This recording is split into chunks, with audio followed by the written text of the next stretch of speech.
My name is Kevin Johnson, and I'm one of the founders of Top Gun Applied Technology, with Marvin Johnson, the other founder of Top Gun Applied Technology. We have been in the IT industry over 30 years between the both of us. And today we're wanting to talk about a lot of things that's going on in the technology industry to a point that you will get a better understanding about hospitalization, corporate America, and some of the IT needs are going on today within the IT industry. Marvin, you can elaborate a little bit. Hello, I'm Marvin Johnson. I've been in the IT industry for about 30 years, and I've worked mostly with education and the hospital sector. Um, and during my time in the industry, I've learned a lot about the technology integration. I learned a lot about specific needs within certain departments, whether it be in the educational industry or in the hospital industry. And I just like to talk about some of that so that potential clients could have a better understanding of what we know and what we understand and what we have experienced in servicing those industries. And I will start off by talking about the hospital industry. The hospital industry is a very unique situation. It doesn't matter what hospital it is. Every hospital has its own uh, uh, unique situation going on, but they're also responsible for protecting clients and customers and patients. So, in doing so, is very important that you choose a vendor who has integrity, a vendor that is responsible, reliable, a vendor that understands understand your mission based on the projects that you have capitalized to integrate within different departments.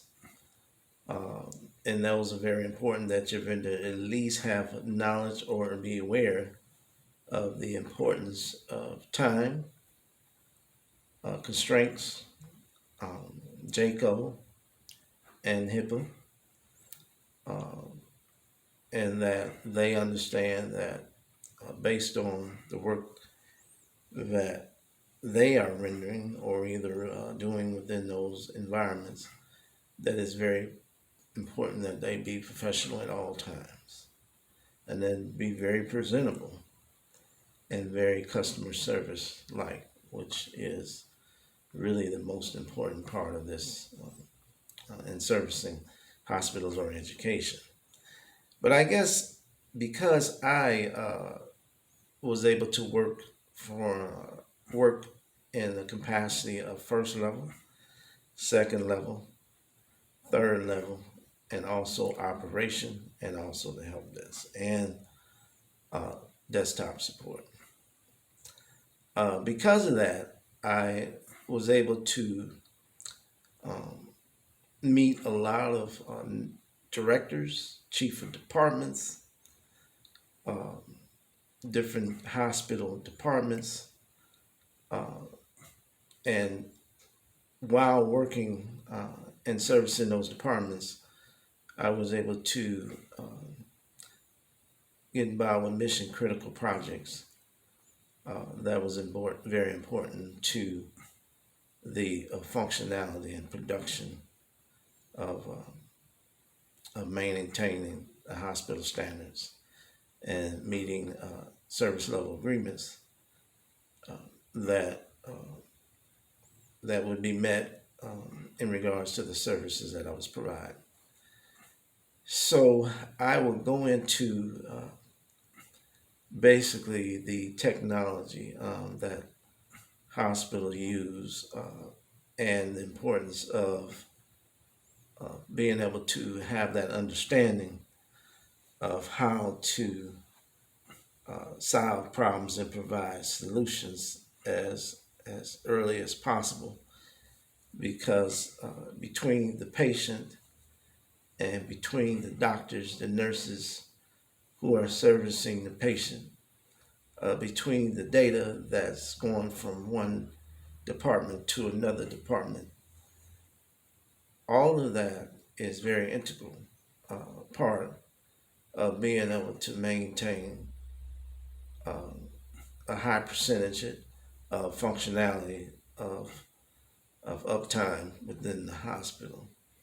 Um, as far as the technology, whether it be technology that's being utilized in an annex situation where the hospital has clinics throughout the area in Georgia, and those hospitals either are working with laptops, desktops, or either thin clients.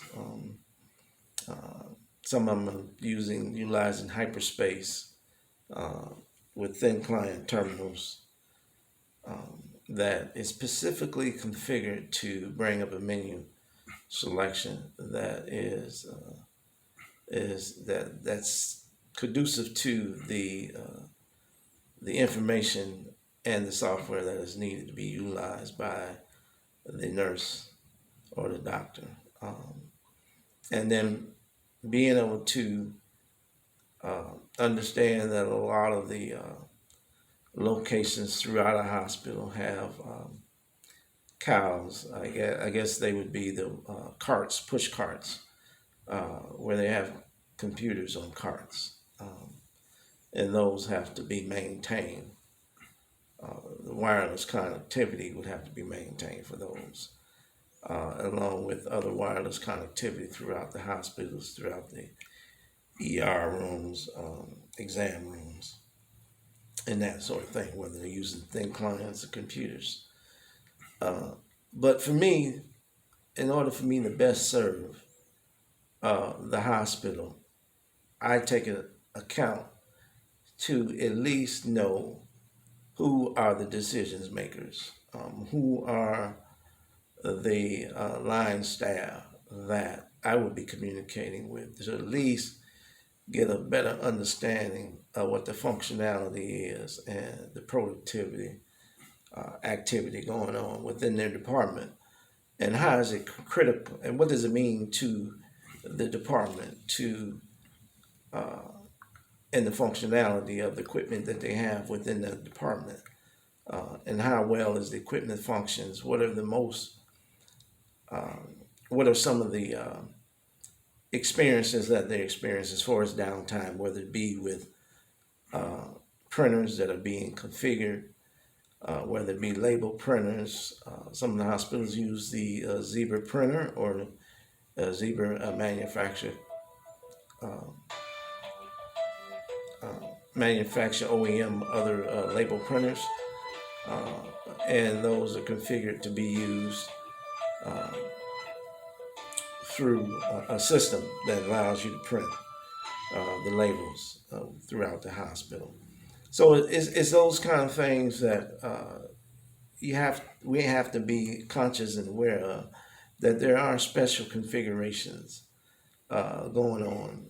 There are special configurations in the hospital, throughout the hospital, on a lot of the devices that they're using, whether it be glucometers, blood gas machines, whether it be unique printing situations set up, whether it be just IP-based printing, where the printers are hard coded, and a lot of times they have static IPs on a lot of these devices, and it's very crucial that the vendor knows what devices what devices are static with the IP. So all that's important, because we also responsible for making sure that when a call has to be escalated, that we know the hospital resources in regards to the MIS department or information system department, how they operate as a unit, as one unit, so that we can best and quickly resolve escalated situation. So understanding that is very important. So if there's a ticketing system or a paging system or escalated procedures or a system in place, it's good for the vendor to understand what that escalation procedures are so that expeditiously uh, problems can resolve. So the uh, patient doesn't have to experience any of the effects that can come from technology being down or not functioning properly, and making sure that the nurses have backup options that could be either put in place or either replacing the system or terminal or replacing a thin client, and making sure that everything is configured and back up and running as soon as possible. That is very important, and we are always conscious of of backup plan, having a backup plan for the different types of technology that could go down at any time, and even being able to communicate with the in-house IT team so that we understand how they operate and what their expectations are. Because it's very important to know what they expect out of a vendor that's working at the hospital, no matter whether it's first shift, second shift, or third shift. So that's very important that we understand uh, chain of commands and also the process and procedures that the hospital have in place for things to get resolved as quickly as possible. Even understanding the hazmat situation, how who is responsible and who's to get in touch with right away in regarding to dealing with even hazmat situations. So from that experience, I just like to talk about maybe some of the areas that I've experienced in from neonatal, labor and delivery, ICU, MICU, ambulatory, EMR, which is ER, and a lot of research departments for doing research studies. I've worked with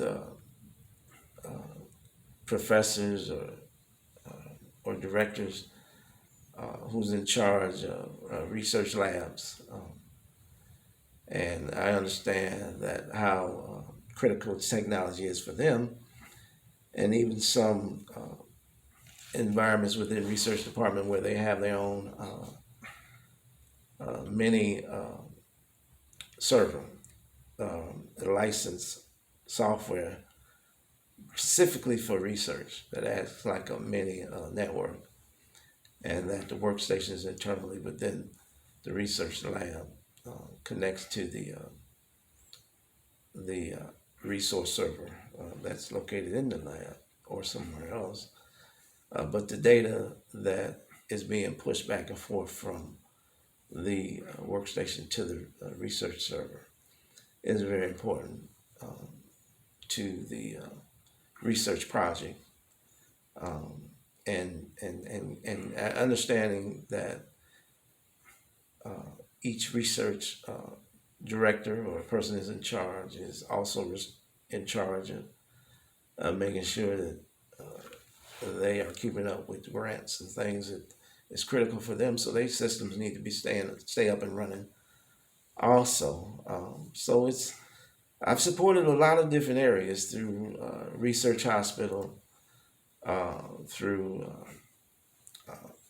chief of staff for students and residents that is becoming pre-med students or either resident students, and even those that have just finished their residency and have come to the hospital to practice. So those experience I've have in all those departments, serving, like I said, different machines and making sure some of the unconventional uh, devices that needs to be worked on is taken care of. So I do in services on the Mac systems. I do in services on Dell or IBM compatible systems. I can do warranty program if that's needed to be done with the manufacturer. Um, so keeping you up and running is what I've been doing for the last 25 to 30 years. From here, I'll let Kevin go ahead and talk. Marvin, one of the questions I wanted you to elaborate on when it comes to educational and hospitals is the pandemic with the remote issues that everybody's having now. Um, some individuals, some corporations, some hospitals, some educational are having a lot of downtime with remote issues. Why is that? Well, with remote issues, you have to one make sure that the platform that you choose to use.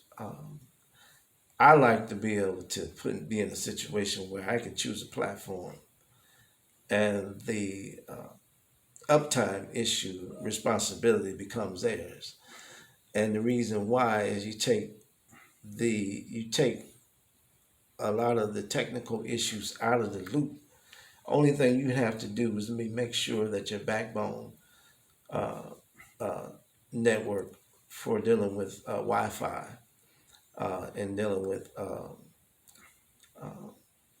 with circuits regarding processing the wireless connections and that sort of thing is very important. So you have to just make sure that your capacity in which uh, your connection is passing through is able to have it. So it's very important to make sure that you have enough bandwidth to be able to handle a certain amount of nodes that's on the network, whether it's wireless, whether it's you're dealing with through VPN connection. So that's those things are very important. The capacity, and even if somehow you have to uh, maybe create additional VLANs, virtual networks, to be able to handle certain amount of nodes, because you just can't put a whole lot of devices going through one network, one node. Uh, or uh, one connection coming through a vendor. It could be AT&T or Comcast. Or, you have to figure out how many devices you're gonna be utilizing at one time. How many are gonna be online? What is the throughput capacity in which the bandwidth can handle? And all that has to be sometimes monitored to collect the data in regards to that to make a sound and a good decision on whether or not your current situation is the best situation for the amount of people that is being online and doing a remote service, providing remote services. What does that look like? And how and is there a bottleneck somewhere, or is there are the connections being bogged down and not enough bandwidth, or is it too much shared bandwidth going on? And if there is, so how do you break that up so that certain devices can be on a number of devices can be on one VLAN versus the other VLAN? So it's those type of things that the hospital has to be conscious of to improve the uptime on what they're trying to accomplish with remote services. Because with the pandemic, um, services are going to change and in the process of changing. So managing that process and understanding what that process is like has to be almost in real time. The data has to be collected so you can make solid decisions as to how to improve your situation or your problem right away. So, a question that I'm going to pose to you: do you think devices need to be changed out or swapped in certain situations because the pandemic, with a lot of hackers in this day and age, are looking to steal data? Well, I wouldn't focus on that because a lot of hospitals they've been around for a while, so they understand that they have to live up to uh, government standards in order to, especially when you move into paperless managing data. So I believe that they already have the standards in place, and HIPAA and JACO is help hospitals maintain certain standards in regarding patient privilege. So hackers, you know, that's they have departments for that who at least monitors the firewall, um, monitors the ports that are open, the uh, the services that are started on the server, monitoring routers and the switches to make sure that they're protected and that sort of thing. So as far as protection on the front end, normally those type of things happen because someone has gotten a spam and has entertained the email they've gotten, and it uses the device as a host Correct. to disseminate the problem on other devices or other people that's in their Correct. mailing list, global mailing list. So if it if one entertains that and it comes through their email, there is a possibility that whoever's a part of their address book, their personal device can be affected if they're communicating with that person or if they get a spam uh, email that they would have to just not even entertain it, just close and delete it. With all the with the pandemic and all the actual racks are getting filled up, the hard drive capacity is getting filled up. What would you recommend for them to do to even have a backup or have something in place where it can transfer the data from one system to another system? Well, I think Microsoft has an answer for that in terms of OneDrive. So if you're in an environment where data is being stored locally on the computers or either on the profiles from so many different people logging into a specific computer. They have a lot of profile, and their data is either could be a roaming profile that's traveling with them wherever they log in, or it's a local profile that's on the machine that they've logged into. And those profiles get filled up very quickly, even if the data, if the profiles are not managed. So some of the data and some of the profiles can be very old, and some of the staff that used to log into the machine can be no longer with the organization.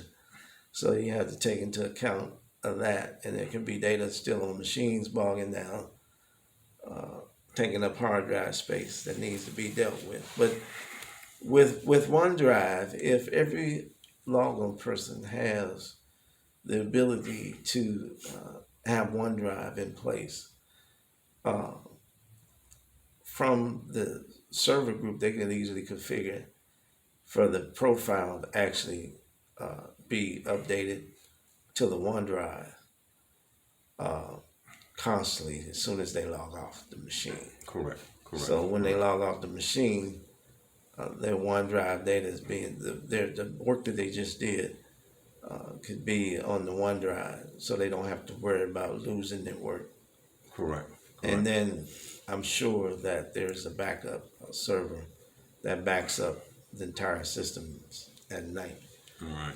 That is an additional way of restoring data if it needed to be restored. All right. So One of the questions I wanted to ask you, one of the number one things that doctors and executives need that you think is viable to their operation or to their strategy to talk things through mhm, or monitor, let not even say monitor, let's just say a software package like Dragon or something like mhm. that. Do you think that's important to doctors?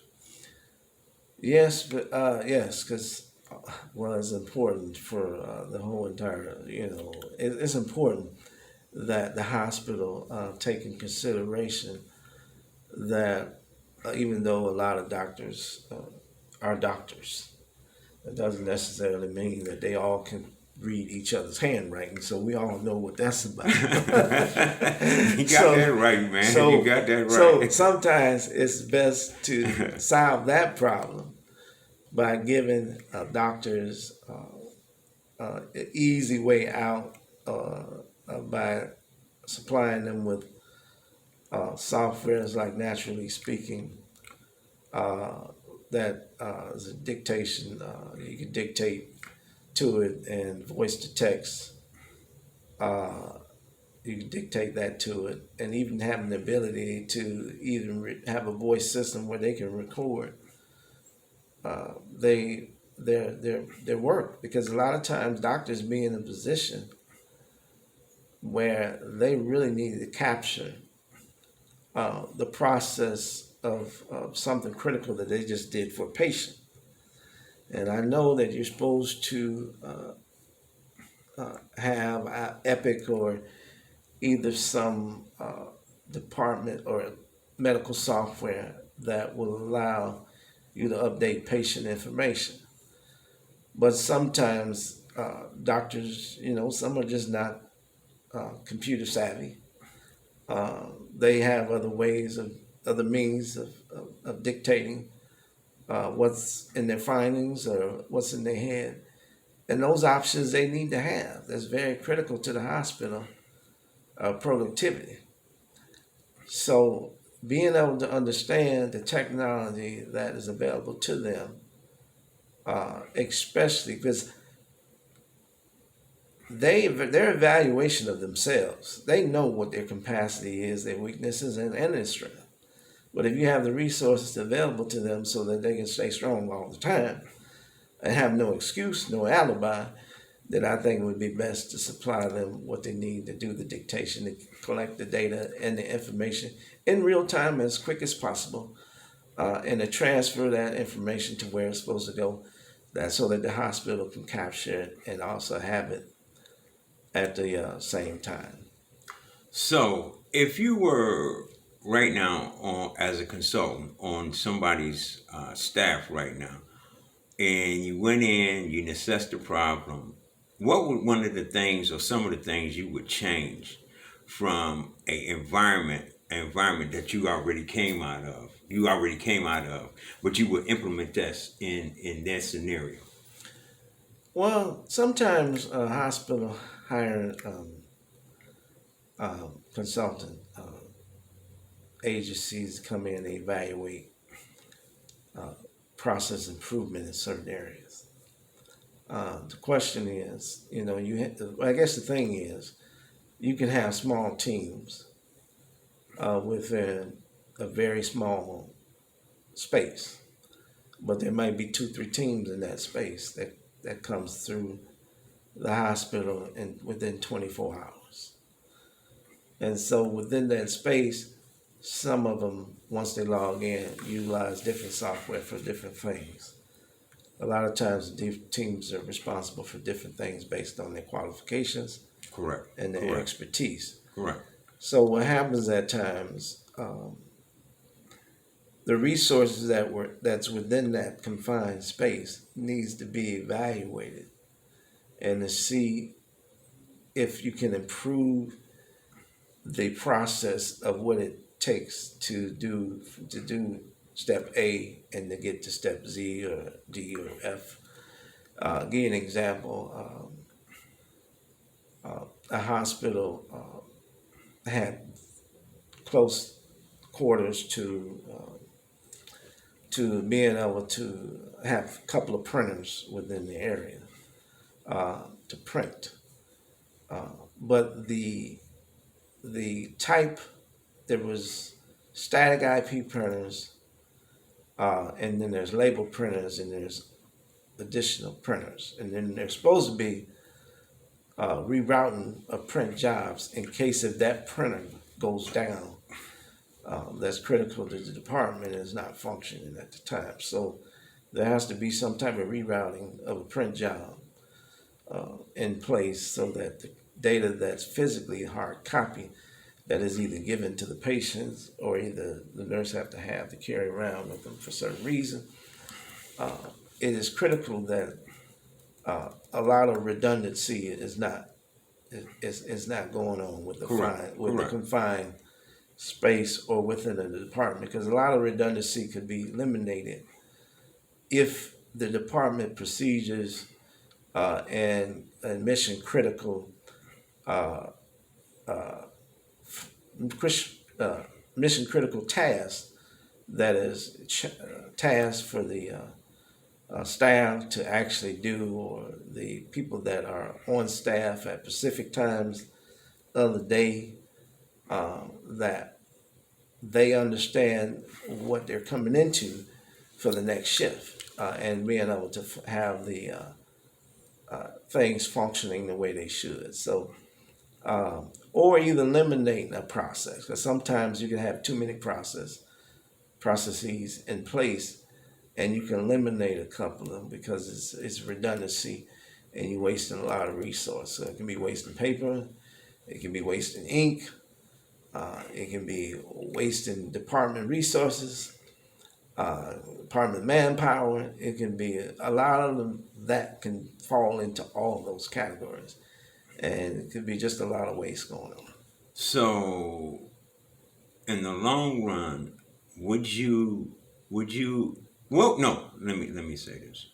In the long run, what do you think about re-imaging a lot of computers in the corporate America, education, hospitalization? When you do a re-image, what is one of your major concerns? Well, today, it's the most critical thing about taking the machine offline. That's having an issue. Is that the data has to be saved or put in place. Now you hope that they have OneDrive in place where the data is already been backed up. Because